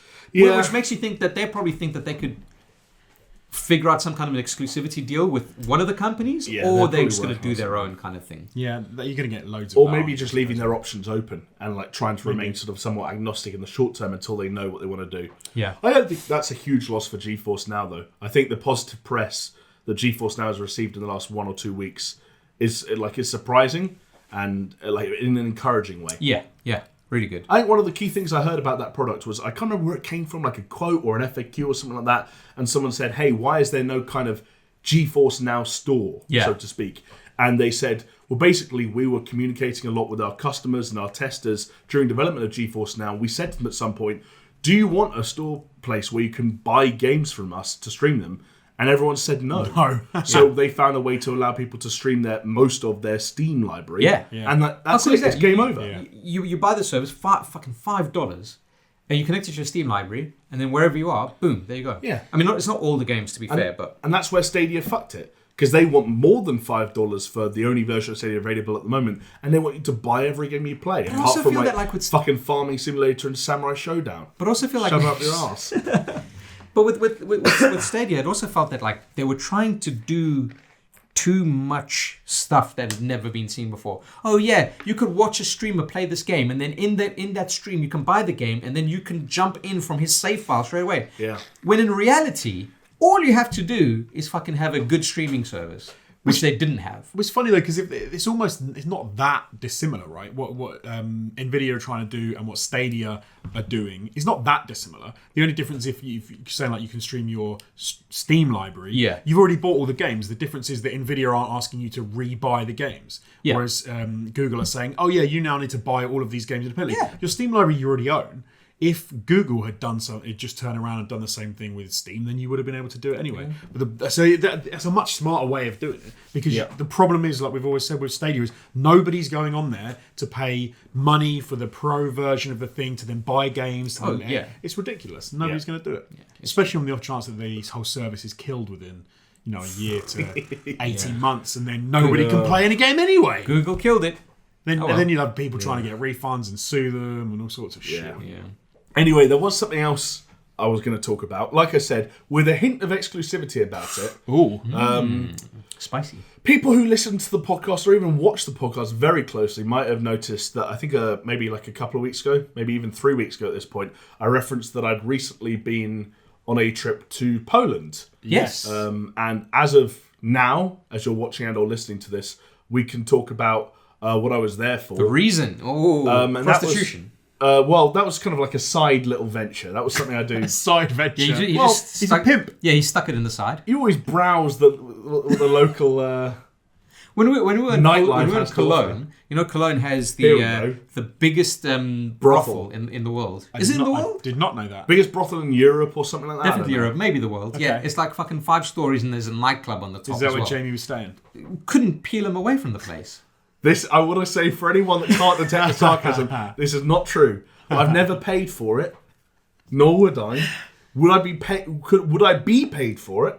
Absolutely. If someone out there wants to pay you some decent The business email I should probably be in the about Fucking section hell, of the channel. another stretch goal. Yeah. If you want to stretch Jamie's ring-fit Right. adventure. Okay, Oh, okay. good God. Why were you really in Poland? I was in Poland to play a video game called Outriders. Okay. Oh, okay. I've at this stage got to give a shout out to my good friend Adam at PlayStation Grenade. Hell yeah. He was actually the reason I got to go on the trip and sorted all that out. So huge shout out to him. And if at any point you like the sound of this game and want to see the gameplay I captured, that will be on his channel. Awesome. So go over Check there it and out. watch it out and subscribe if you haven't already. But Outriders is an upcoming Jonesy laughs when I do this 1 to 3 player co-op third-person shooter RPG. Yes. All of the buzzwords. All of the buzzwords. It's been made by People Can Fly, who made most famously Bulletstorm and Gears of War Judgment, which is the kind of fourth Did spin-off Gears game. Did they work on some Fortnite stuff as well? They did, yeah. So they used to be owned by Epic, and they haven't released a fully fledged title for a number of years, and they're apparently working on some early Fortnite stuff behind the scenes. More Fortnite Save the World than Fortnite Yeah. Battle Royale. So they're bought like themselves support out. staff or something? Or They're not officially. I just don't think Epic had anything for them to do, and they got bored. They bought themselves out, so they're independent. Sort of, well, they were independent. This game's being published by Square Enix. Yeah. It was a fun event, and this is an interesting game. Although I think I was describing it to Jonesy earlier, and it became clear that this Sounds like a mess, mate. That's what I'm saying. no, a mess isn't a fair way of putting Hey, it. did There's you- just a lot of ideas. There's a decent trailer out there. There is, and by the Is time you're it- listening to this, there'll be gameplay. Yeah. Is it a decent trailer? I thought so. By the time people listen to this, there'll be gameplay. The thing that really struck me about it was, and when you said, like, you know, they're talking about it in the sense of it being a third-person RPG shooter, blah blah blah, whatever. It just sounds like they've put everything into a big pot that people find good these days. They've stirred it around and they've gone, and this is the game we've produced, which Yeah. never. You know what it reminds me works of? that There was that one South Park episode about how Family Guy is written. right. And what they had is they just had manatees and a whole bunch of balls with words on them. And the manatees would go and pick a ball and put it in like a basket. And eventually they'd have this like string of words that was just a sentence. It's like, oh, that's right, harsh. yeah. But that's Yeah, kind okay, of, yeah, but No, speak about the game. The way I What- described it to Jonesy when I was not trying to defend necessarily People Can Fly, but it felt like they looked at their resume and the thing that they felt was the best representation of the work they do was Gears of War Judgment. Yeah. Because Yeah. when you get your hands on this game, there is a very immediate Gears of War feel, both in terms of Okay. the look and the cover system, the weight of the gunplay. is there a focus on the cover? Yeah, it's a cover shooter, fundamentally. But what I think they did is they looked at the what the video game scene for like third person shooters was like at the moment and said, Yeah. we need to embrace some of these other elements. And so to throw out another couple of titles that people at the event thought it was drawing influence from, there are some heavy Destiny Division 2 Anthem vibes in there. Okay. There are some. dangerous territory. Yeah, potentially. that doesn't really fill you with confidence in that one. But yeah. I'd throw a little bit of a Mad Max kind of vibe out Okay. there for the way it's presenting. Because you just wanted to move better, so you've gone right to Mad Max. Well, not necessarily Mad Max the game specifically, but just Mad Max. The in terms wo- of the world, Its yeah, world, yeah. Well, when you were describing it to me, I got big feelings of Borderlands. Especially Yeah, when you say, there's especially when you say a elements of co-op Borderlands, yeah. campaign, it's like, yeah, okay. What it is that they're a studio that used to make Gears of War games have made a surprisingly good and weighty feeling third-person shooter, but they have said, what if we took drop-in, drop-out co-op from Borderlands? What if we took the ability to use abilities in the middle of the gunplay from Anthem? What if Sure. we took the loot system from The Division and like kind of threw all these ideas together? And it is, in practice, when you've got your hands on it, more cohesive than it sounds. And like I should stress, unfortunately, at the time of recording, for embargo reasons, you two are blind. You haven't seen this game. Yes. No. But if you're listening to this podcast, there will be gameplay. I know that Adam, PlayStation Grenade, is making a sort of like a things you need to know style video. Okay. So there will be more information that we can talk about, and you'll be able to put images to these. Yeah. ones. Ladies and gentlemen, just remember that Jamie just finished Ghost Recon Breakpoint, and he stuck with that for like upwards of 30 This is or a 40 much better hours. game than Ghost Recon Breakpoint. They also said, and again, pinch of salt, but they said they're being super transparent and weren't presenting us with a vertical slice, and were instead presenting us with the first 3 hours or so of the game, Okay. minus a prologue. Well, that's a positive. That's encouraging, yeah. That is encouraging. So would you buy this game yourself and play it? At the moment, yeah. Okay. Okay, I there aren't many AAA releases coming out this year that I am currently looking to avoid, so I'm not the best person to answer that question. Can I say something that's really weird, right? And well, among other things, I'm excited to see what This could comes go out. anywhere. yeah. If you could be any pork Meat product. pork-based meat product, what would you be? No, that's not what I was going to say. It just kind of feels to me like a new IP gets released, but I feel that like because of all the IPs that have been released that have been so shit, Yeah. I got to this point at the beginning of the year where I was thinking to myself, and maybe it's a case of like there's so many fucking remasters and everything, or sequels, or whatever it is, but it just got me thinking like, who buys new IPs anymore? But it happens. I mean, what I'm saying is my way of thinking has been skewed. Not that I'm right, but my way of thinking has been skewed in that a lot of the new IPs have just been like Anthem has been trash. It's like, been a tough time, yeah. I'd be horrified if and stop doing new IP. Going This back- will, going I back don't. to- I don't think this game will be an Anthem. Okay. Because going back to last week when we were talking about Cliffy B and his Lawbreakers, that was a new IP. I was Yeah. just thinking about that because one of the major things we took away from his interview that he did, we referenced, was the fact that he said that one of the issues they had was they pivoted hard toward games that were out at the time, and they were really worried about where their game was going to fit in, and that they shouldn't have maybe changed it in the way they did change it. And when Jamie initially said, "Oh, they're selling this as a list of current buzzwords in the gaming genre," it just worries me because it makes me. But it's not a bad thing. How many games do you play and you've loved that will be like, oh, actually, when you boil it down, like for instance, Destiny, okay? Yes. When you boil it down, what is that? That's a first-person Diablo. Right. And people said that there were Diablo 3 like elements in Outriders, and I tend to agree. okay. So there's a loot system, you said. There's a loot system. There's like an ability system. It's kind of got this Diablo style system where you're unlocking a new skill every 2 levels, and you're binding it to either L1 or R1 or both. It's got an Anthem style system where the cooldowns on those abilities are so low, you're obviously meant to be using them all the time. Yeah, spamming. There are distinct classes that have different sort of like spheres of abilities. They're pushing builds pretty hard, so you can find rarer weapons that have mods, and those mods might influence a certain ability. And there's also skill trees, so you're kind of specking out in potentially very broad directions. We talked about how Half-Life Alyx was a 60-man team. Yeah, or 80. 80? This is a 200-man team. What? Across 4 studios. Jesus Christ. Across 4 studios on 2 continents, if I'm not mistaken. They are putting a lot of weight behind this. Square Enix are putting a lot of weight behind this. Are they maybe playing it a little bit safe by trying to piggyback on as many ideas and things that they've seen become trends in recent years? To a certain extent, yeah. I reckon none of that matters as long as the marketing is on point, right?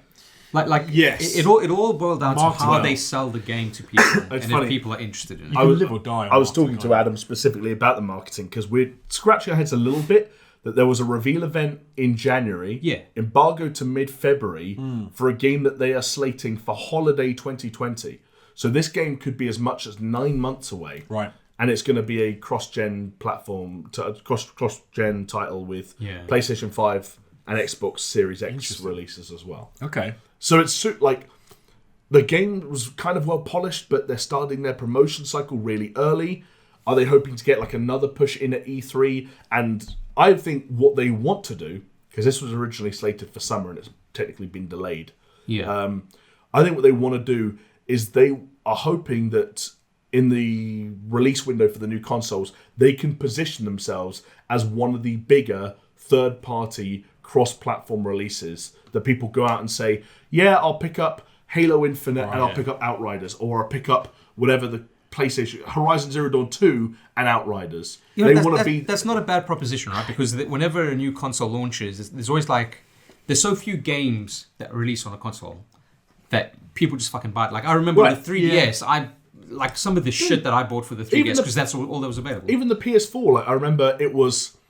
Knack. It was Knack and Killzone, and then the cross-gen platforms were just like, it was Assassin's Creed Black Flag, which was good, and Call of Duty Ghost, which was bad, but there was a level of familiarity. No, not even at launch. That was a year after.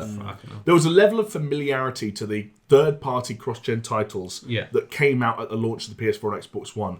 And if titles like Outriders, and do you remember Godfall from the Game Awards? If titles like that are saying, well, what if we were there day and date for like console launches and were good? Then more power to them. Yeah, fair enough. That could be a winning strategy for making a name for yourself. I think it gets eaten. I think nothing. I think. What does it get eaten by? I don't even know. This is the thing. I think it gets eaten by the fact there's a new console launch and people are talking about backwards compatibility and the fact that you can play other games and what other studios do. It feels like one of those games. I disagree. I don't think it gets eaten as much as it would have if it came out in the ballpark of Cyberpunk and for sure. I don't think it gets eaten at all, because I think I get what you're saying, but I think whenever there is a new console, there's the two sides to it, right? There's the console side of stuff and there's the game side of stuff, and I think they're fine for the game side of stuff. Especially with a good enough marketing, which they seem to be starting. They're getting out early. This was from what I understood, quite a big event, like multi-day. Right.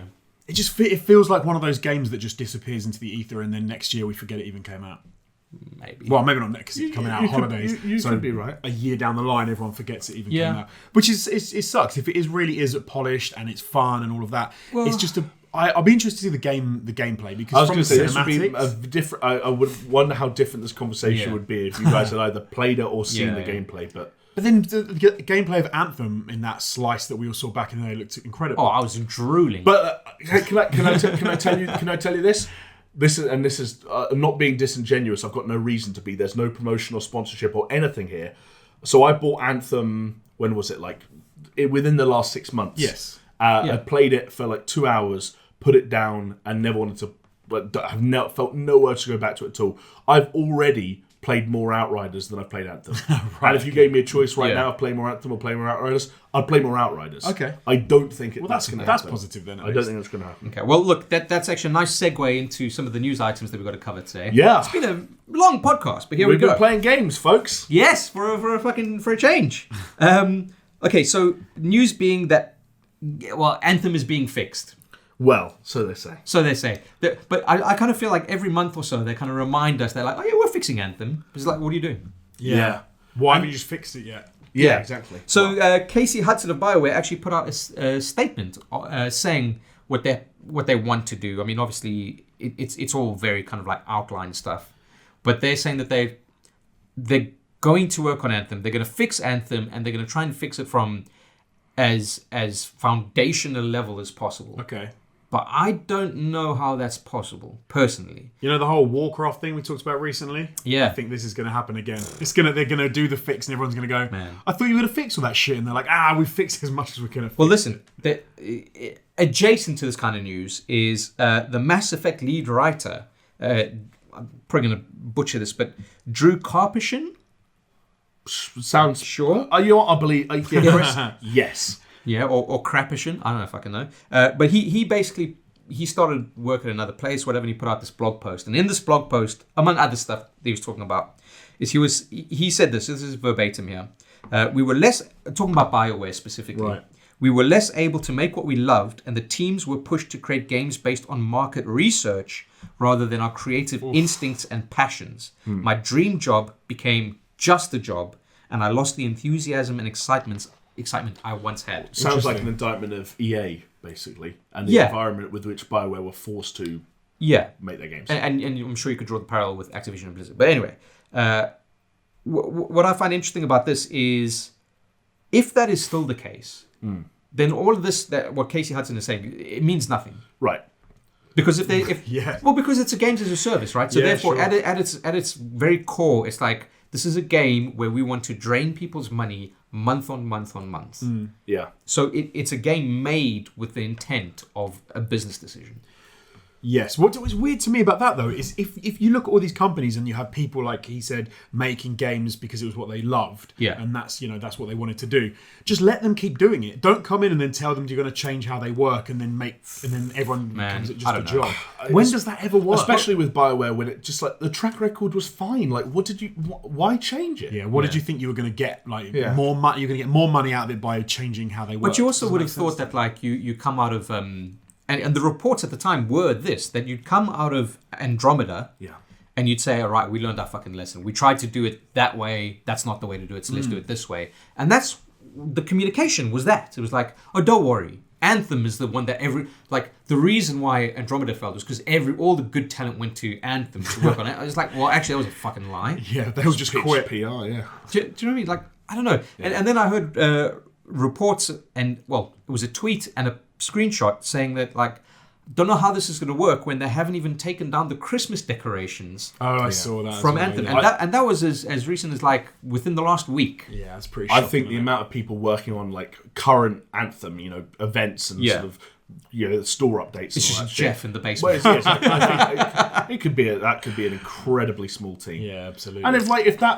that's them like communicating to like, hey, current Anthem players, appreciate your patience. Lapsed Anthem players, don't come back yet. If the communication, it's true. Honest enough to just say, give us some time. Like, wait till we finished our rebuild, then that's cool. And it's nice because obviously prior to this, I think Jason Schreier reported that this was happening back in November.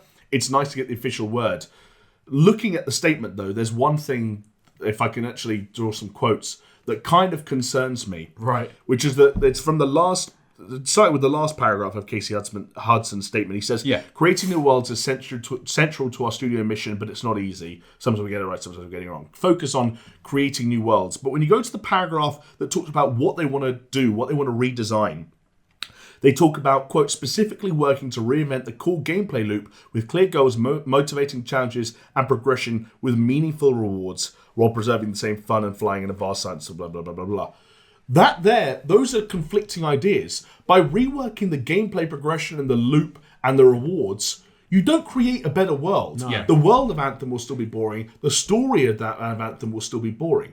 So there's no work here, it seems. But even more so, like, if it's boring, how are they going to fix it? They're not going to spend time overhauling that entire story, are they? Like, no, it doesn't sound like they're even going to attempt it. No. So there's a conflicting ideas there, where it's like they're acknowledging that the world and the story of Anthem is important, and that's where BioWare do their best work. Can I bring out a patented Chris analogy? Oh yeah, do it.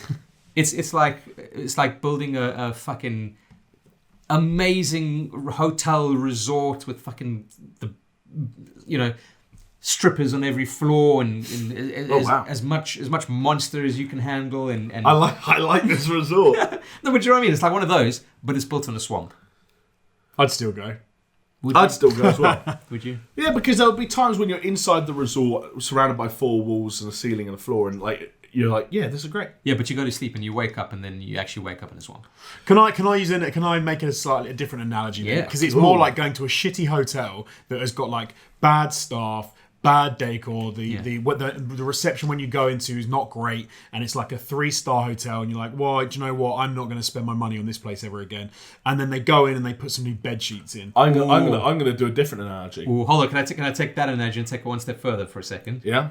It's like that, except the receptionist, she's like, I don't know, 40 or 50, but she's just got a boob job in there. They're quite nice. I'm so lost. I disagree with both these analogies. Okay, what you got? I think that it is like when Anthem, let's say it's improved and they do get the gameplay loop and the mechanics that feel much more satisfying. So you're a month in from Anthem 2.0. Right. But let's say they haven't addressed the issues of the story of the world. Yeah. It would be like staying at a 5-star hotel, having an amazing time, then finding that the hotel was established and is still currently run by Nazis, and prior to being a hotel was a prisoner of war camp, and you are sleeping on the beds of former prisoners of war. Yeah, and it's called the Shao. In so much as the core that everything is built around is still inherently broken and messed up. They have just decided to redesign the bells and whistles and rework the bells and whistles that you are technically, sure, they're the things you're interacting with. What is the actual saying? It's like putting makeup on a pig. Oh yeah, maybe. But this is the thing. All the criticism I heard of Anthem, because I didn't actually play it outside of when we streamed a bit, was that there was all the stuff that they've said they're going to fix was not the criticism that I heard of Anthem. Mainly for a lot of the stuff I There heard. were some criticisms of. No, I'm sure there was. There's criticism about everything, but the main things I heard from people like repeatedly were things like just the way the game worked in its fundamentals was broken, and it wasn't an enjoyable experience. So if they go in and change the loop and change the way that you get rewarded and change a few of the missions, like that's not the criticism. Yeah, I heard that's most not part. most of the problem. Like if you look at Diablo 3, right? Diablo 3 was criticized heavily for its gameplay loop, but it wasn't necessarily criticized for its story. Right, yeah. Right? So what they did is when they fixed that, it's like, oh, the gameplay loop, the end game, and the loot drops are an issue. So we can fix those.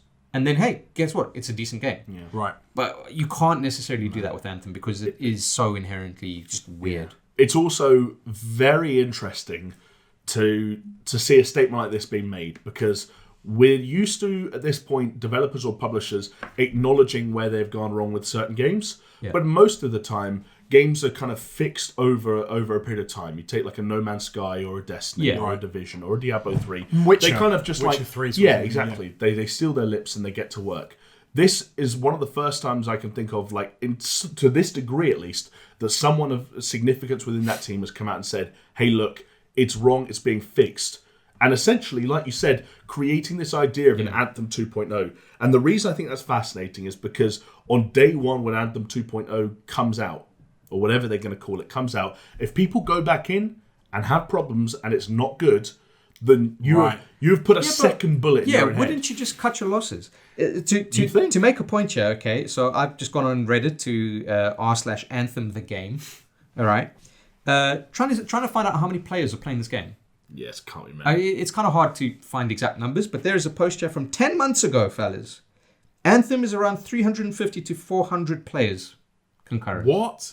That'll be on one platform, though. Yeah, but even if you multiply that by like 4 or 5, that's still horrendous. Yeah, but then, Jesus Christ! But I tell you what, and also, sorry, wasn't Cataclysm meant to be like, oh, we're fixing Anthem, so here's Cataclysm? I mean, it was one of the few things that they kind of announced either in the run-up to or in the early days of Anthem that actually existed. Yeah. In fact, it's almost the only thing post-launch that's kind of existed in the way it's meant to. But it was even that was delayed, and then we streamed it, and it was like, they've changed nothing. Yeah. One of the things I always find odd, though, is because we had the same issue, right? So we had a YouTube channel that was, reasonable size. Is that when you have issues, it's much harder. It's so sad every time you talk about what's game. It's much harder to know who to listen to, because it's quite easy, I suppose, for us to sit and talk about all the problems we have with Anthem. But if you're actually the people that are dealing with Anthem and trying to fix it, you've got so many different people telling you the reasons why it's failing and what you need to fix, and they have to try and pick what parts they go with and what parts they fix. Yeah. So it's going to be the chance they get it right. I don't think is that remotely possible. It will still have the same circumstances surrounding it that any other development would. Like EA aren't looking at Anthem and saying, right, infinite time, infinite money. No. It's going to be like, yeah, we'll let you guys have another crack at this. Here's how much money you have, i.e. here's how many people you can put in it, and here's when it needs to be delivered by, and here's the cut-off date for if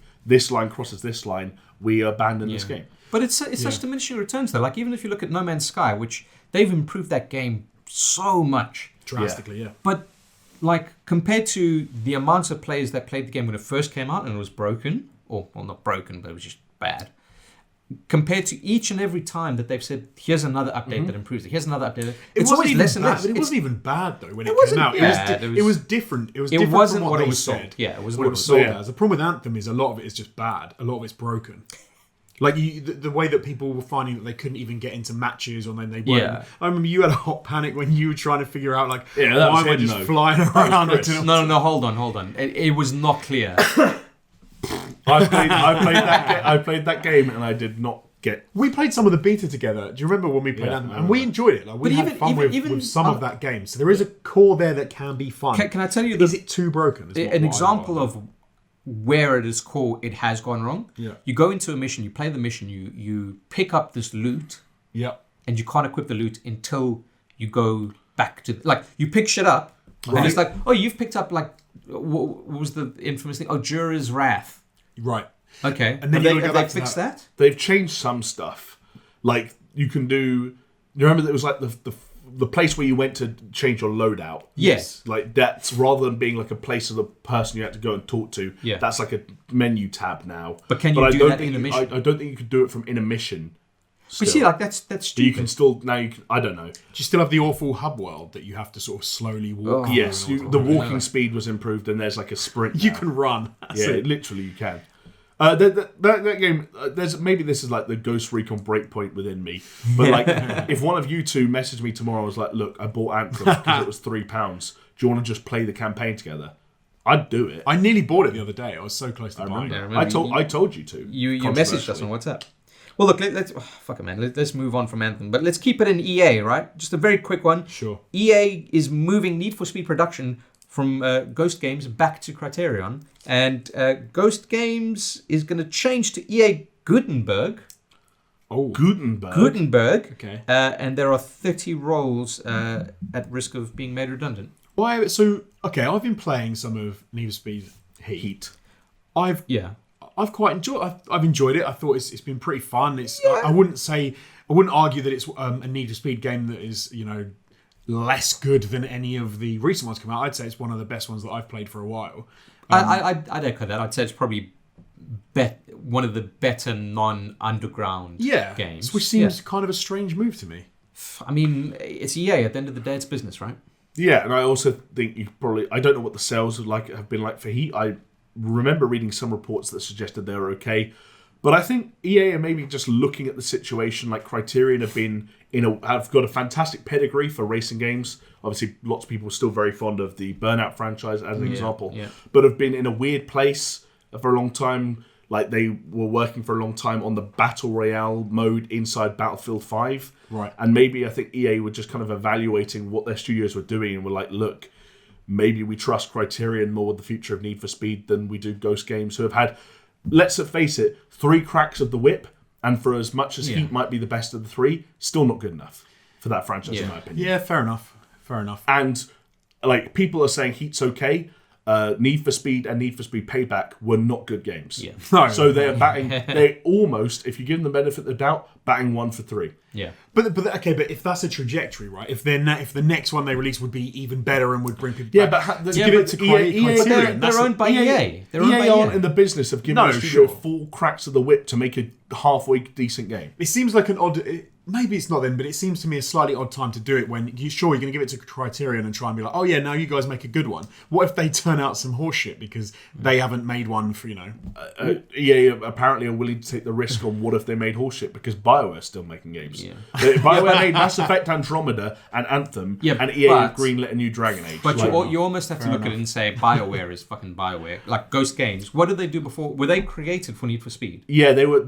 I think Ghost Games were like made from like an amalgamation of like former employees of some other different places. There's a bunch of weird. It's all part of the EA machine that just fucking churns and burns these studios.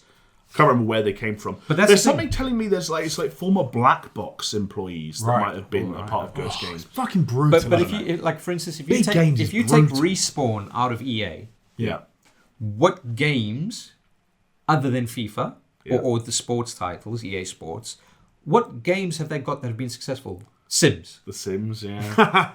No, and like Roche will be happy. And The Sims makes a lot of money, sure, but like it's pretty dire, isn't it? And so they're looking at all their studio. I'm sure they're looking through all of their fucking studios. But it seems the worst thing to do is just to swap and move down. And, you're going to do this and you're going to do that. Because it never bloody works. Dude, they created Victory Games to do a fucking New Command and Conquer. They built half of that game, and then they're like, nah. But you're saying it's EA, right? And it's business. Tell me a time when that's worked. When they've jiggled things around and they've moved things over here and they've taken a long time series and they've put it. You know what the thing is? Has that ever worked? As gamers, we probably don't think it works, but as like if we were stockholders, we'd be like, yeah, that makes sense. Yeah, I don't know. There was EA are just in a weird place, and I think it's I don't know how they've gotten to the place they're at. But it's frustrating because there was a time where EA were doing the things we thought we wanted EA to do. You go back to 2005, 6, 7, 8, Burnout Paradise, Dead Space, Did they Mirror's Edge, like new IPs, interesting teams, got access to the Star Wars IP, like right. It felt like there was a time where they were doing what gamers would have wanted from them, and it also felt like those games were selling okay, and something went wrong. Yeah, I don't really know. I don't think we ever see that EA back though. Like I think at this stage, those IPs are dead. I think we could see it coming back, but I think EA would need to fall a lot more and have a kind of like a bigger overhaul than you think that they're doing now, like a complete fucking restructure. Get rid of that fucking. I think there was somewhere in the hierarchy, their game plan around the start of that generation was let's put money into teams and new IPs. They got those IPs, and then the game plan changed to let's rinse them dry. And Dead Space went from Dead Space to Dead Space 3, and we saw it happen there. Battlefield, for example, around that time. Battlefield 2 was just come out, but then they pivoted to, remember, Bad Company? 1 and 2. And Battlefield 3 was very good, but then it was like bang, bang, bang, bang, bang. And I think at some point, like it's almost like they got a little bit greedy. They went to they had the idea of let's launch new IPs. They drained everything they could out of them, and whoever's in the position of power at the moment doesn't want to go back to what worked in 2005 through 7. Where they don't want to create new IPs anymore, apart from these weird little indie titles like A Way Out and what the Sea of Solitude was it called? And there was some other weird one with a weird name that I don't remember that was like to use a horrendous analogy, it does feel like that they sort of wait, and when they do get a cash cow, they just suck its teat dry until the thing's like a desiccated carcass, and then they move on to something else. It's like in Scary Movie where that dude finally gets to bone Anna Faris, and then he just jizzes all over, and then he gets like you can see a skeleton because so much jizz comes out of him. It's exactly like that. It's just like it's exactly like that. Oh my god! Like, there's another one. Skate. Every entry of Skate was well received, and at one point or another was like sold well. Took Skate 3 a little while, thanks PewDiePie, but it got there in the end. But like, I don't think EA are going to make another Skate. They just don't seem like they're in the business for taking those kind of risks. And which is why I guess the Criterion Ghost Game things is weird, but I think that's just consolidation. But you say that they don't take the risk, but then you also think to yourself, why are they giving Anthem another chance? Because it's so because they've already made half of it. It was the 15th best-selling game of the year, and it sold millions of copies. Probably it's probably, and as well, it's got. That's because there were only 14 good games in that year. But from a business perspective, I wonder if it's a case of it's cheaper for them to improve Anthem than it is for them to invest in something new. Yeah. So they're just gonna double down on Anthem. Like I said, I think it's just a mission return. It could also be like a weird thing of like, hey, guess what the reality of Anthem 2.0 is?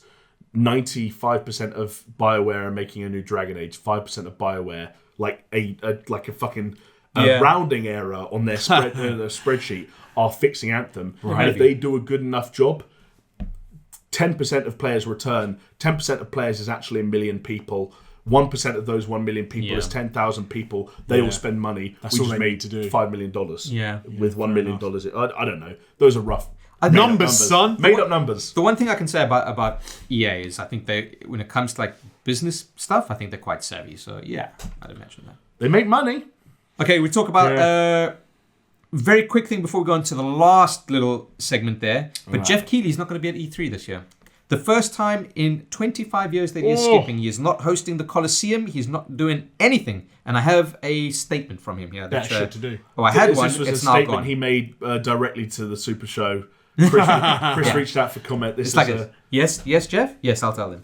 I did have it on my phone, but my phone decided to not have it anymore, so I'm not even going to bother. Basically saying he doesn't like, for all intents and purposes, what if you read between the lines, he's like, I don't like where E3 really? And the ESA is going. Okay. And he just doesn't feel like that's kind of rough. That was the gist of it. It's fair enough after we talked about the other week about a lot of people are, not going to E3. It's the first time he's not going to be there for 25 years, though. That's like Jamie's whole life.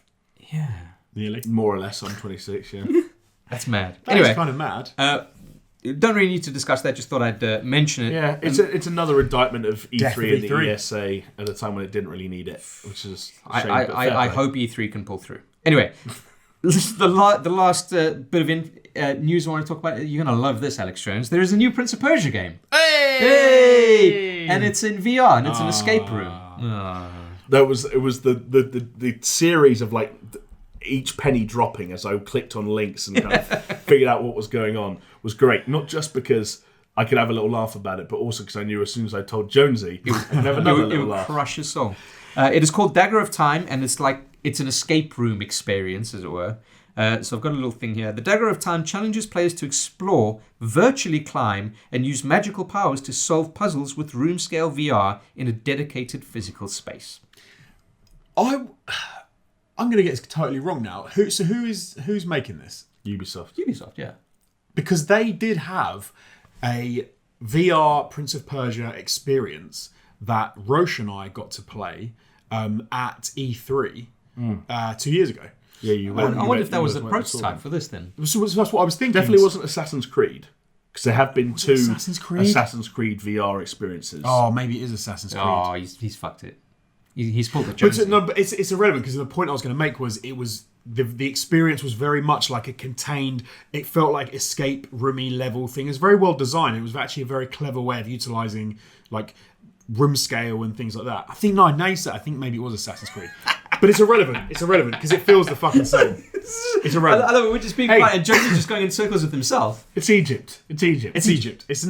Well, I don't even remember where it was set, but it's irrelevant because basically the way they did it was actually quite clever because they had the room scale. They had a very small area that they were using, so it wasn't even like a big room scale. It was like if I had to guess, it was like maybe 2.5 meters, like 2.5 meter space they were using.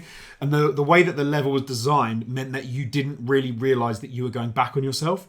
So it was that thing of using... Smart. And then the climbing, like I said, the virtual climbing, there was climbing in it, and you had to then climb up to the next area, and then you would move around the same area again, but the way they had small corridors and stuff. So actually... It's like The Shining. You take the mick, but I think this could be quite a fun little game. It could be pretty cool. I mean... it's irrelevant that it's Prince of Persia, my laughter was less based on the fact that it could be I know why you were laughing. And more just like... I would be excited about a new Prince of Persia game. Yeah, it's just a classic big publisher move of like a beloved IP that seems kind of like it's been dormant for a little while, being brought back for some ridiculous reason. Yeah, like if you had to, put the shoe on the other fucking foot. If they had said, oh yeah, we're bringing back Splinter Cell, and it's a VR experience where you get to do the splits yourself. I'm like, fuck off. I don't want to do that. I'd rather have a normal, like, you look at Prince of Persia, you're like, I'd rather just have a normal Prince of Persia game. Me too. But this could be like, hey, if this does well enough within the VR sphere, like it's like the bubble, the VR bubble, if it does well enough, like, yeah, we'll consider doing a Prince of Persia. But the reason I would say that it doesn't matter about my experience with Ubisoft and VR is because the Assassin's Creed, Prince of Persia, like, it's irrelevant. They've got a game set in the past. It's the same kind of thing that you can partake in. It's just a skin. They could swap the skins out as easily as anything. It's sandy. There are daggers, sand and swords. There are bows and arrows. Yeah, but there's no time effects. That was the best thing about those Prince of Persia games. That was the best thing. Rewind time. You don't get to have a hidden blade, which would be very cool in VR because it's like you can just push it in people's necks. I take back everything I just said. I want to hidden blade VR. Yeah, no, okay. It's what it is. It's a few people pick it up. I'll play it. It depends on much. That's the Alex Jones seal of approval. I'll play it. I thought it was I'll buy it. Oh, I'd buy it. Yeah, but now you don't really buy games, do you? So it's like, I'll play it. How weird is that? Is it that's like a weird throwback to the first ever like run of Level Up shows we did? Yeah, I'd buy it. Man, that got me thinking, like, we need to have some kind of a catchphrase or something. Something that people can attach to. I don't know what it would be. Organically, it will happen. Attaching to things is very difficult, as I've learned this week, because I've been thinking a lot about my online name, so to speak. Just because I've still got ATG in my Twitter handle, for example, which is a strange look. Yeah. Scum. I think I'm still on, there's Chris J ATG or something, maybe. I am SuperShow Jonesy. But it's not even on like my display name, it's like my actual handle. Yeah, you got to change your handle. And so I'm thinking about that, but then it's like, well, it makes sense to find something that's also available on like Twitch, for example, or YouTube or PSN. Sense. And man, like finding names is rough. So have you got one? It is rough. Or did you go through a process to try and find one? I've been going through processes. Everything I've kind of come up with along the way that I've floated to some people I kind of to get second opinions has been shot down. Recently, though, this has been a nice segue. I've been thinking about name generators Yeah. Inspired Good by the idea. fact that Donald Glover infamously got the name Childish Gambino from Yeah. the Wu-Tang name generator. Eiffel 65. What generator was that from? I don't know, but it was from a generator. They didn't know what to call themselves, so they put it in as There you like, oh go. yeah, Eiffel 65. But yeah, For what it's worth, Wu-Tang, my Wu-Tang. Wu-Tang name is Expert Ninja. Oh, but I feel like wearing a all black. I feel like, hoodie. I the see the it. Ninja brand is a little bit... Oh, Yeah, tainted. right. yeah, Sure, tainted. We just gotta in get the- some blue hair Great, yeah. and shout at 14-year-olds. One thing I did come across, though, was a Hideo Kojima name generator. Oh, Which makes your name in the style of a Kojima character. More Metal Gear era. so what, like Revolver Ocelot, that kind of thing. Yeah, or like... Liquid think, Snake. Think I said about, he'd like... be Play Games Man now, if you're modern, the Death Stranding era Kojima. It felt to Play me... games, man. It Yeah, felt to me like it was more never inspired finishes by... games, man. Yeah. Doesn't have time, man. Time, man. Yeah. It felt like it was more inspired by like Metal Gear Solid 3. Okay, And what it does, it pumps out Metal Gear like... Solid 3. So that kind of naming was like, It was like the something. So, for example, the like end and- the and- the sorrow. yeah. But what it does is it pumps out like your name and then also like a subtitle for your name. Sure, yeah. So like you got some for the us? sorrow was the spirit medium soldier. Well, I actually did it for all three of us. Oh, yes. Now this was a weird quiz. Okay. Some of the answers, like I just kind of had to repeat them. Like for example, the first word of your favorite Joy Division album.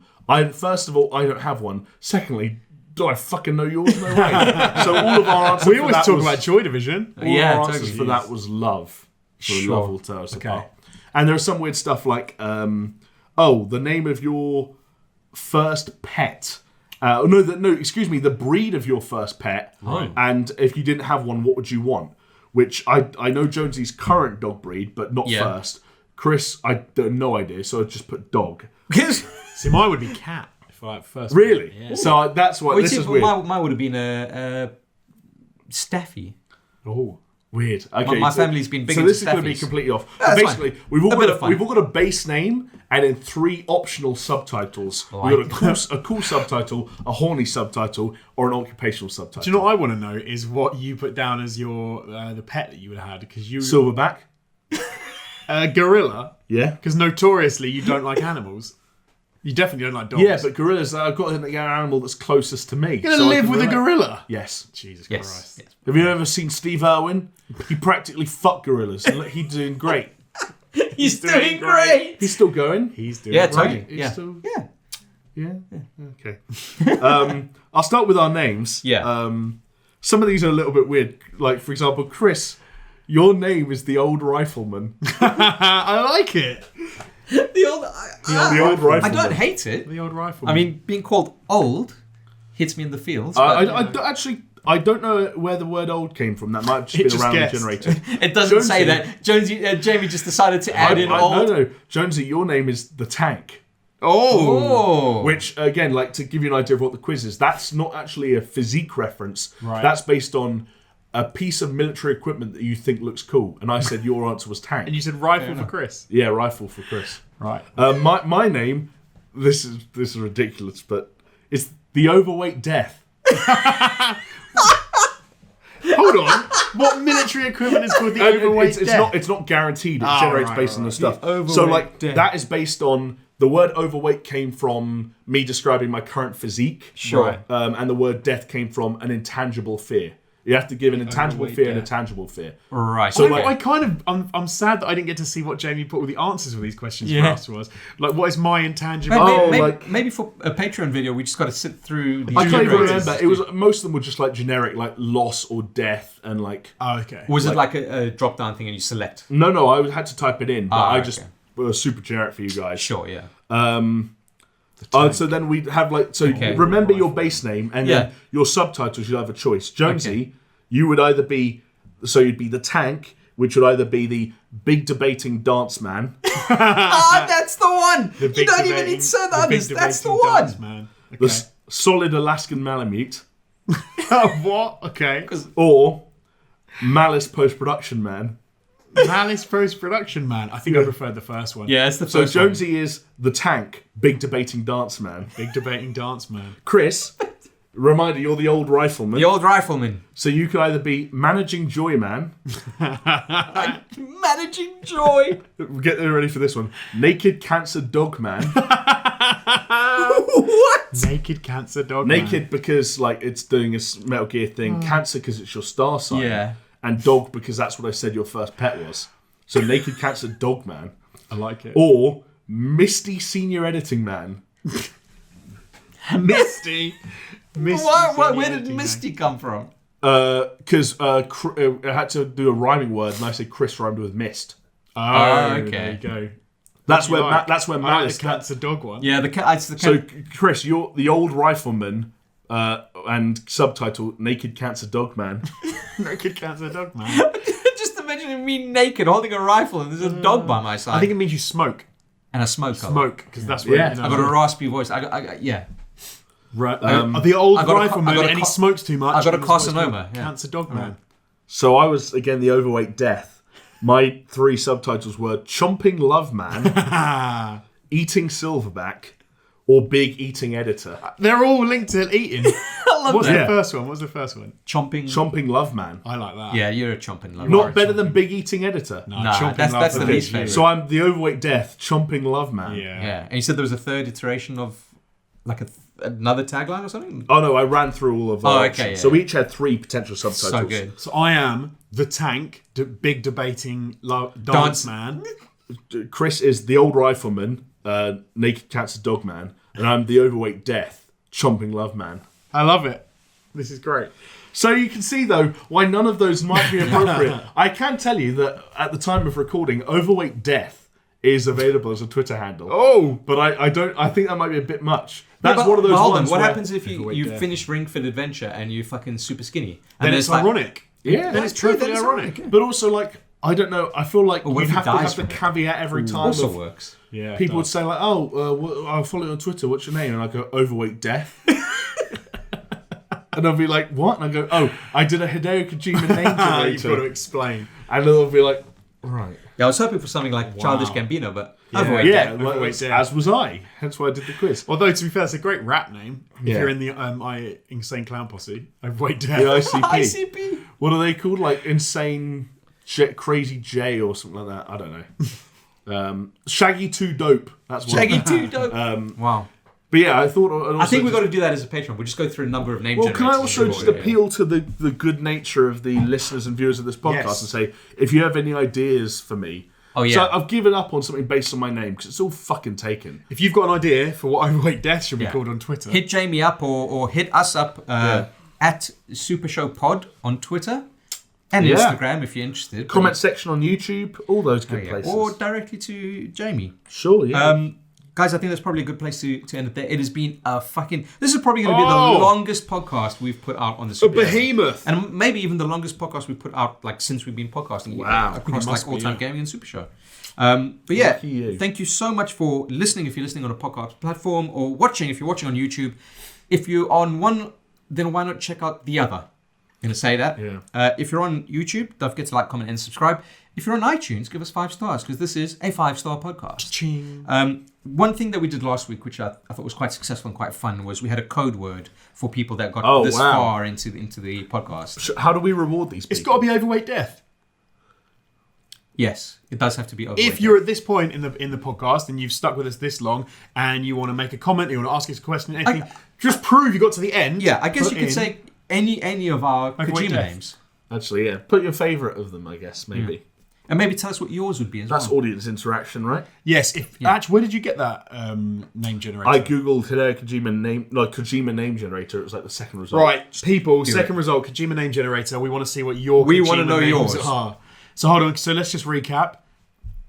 I've forgotten already. The tank. The tank. tank, big debating dance man. Surely it's the other way around though. Big debating dance man, the tank. Well, I think again it was based on that Metal Gear Solid 3 idea of like what was the example I had up? It was I like it because it's like descriptive. So I'm the tank, and then I'm the sorrow. So the sorrow, spirit medium soldier. yeah. So then you are the old rifleman Old rifleman, naked cancer dog man. man. Jamie And I is was overweight death, chomping love. chomping love man, Chomping love man. Chomping love should just be your handle. chomping love. Chomping Maybe. love. Oh, but yeah, let us know what your Kojima Chomping love, and then your album would names be are. Holy Water and Strippers. What was it? What? Oh, From when we were talking about GTA, Dan Houser. oh yeah, The last strip episode. clubs in Holy Water. yes. Strip clubs in Holy Water. Anyway, with That was a weird throwback that I was not ready for. Hang on a second, what have I been talking about? What's Dan Houser done? With that, thank you so much for watching, listening. Check out our Patreon. We're going to put up another fun little video where we're going to be playing a mobile game on a Patreon video. Yeah. So check it out. Thank you so much for watching. We'll see you next week. Cheers. Bye. Bye.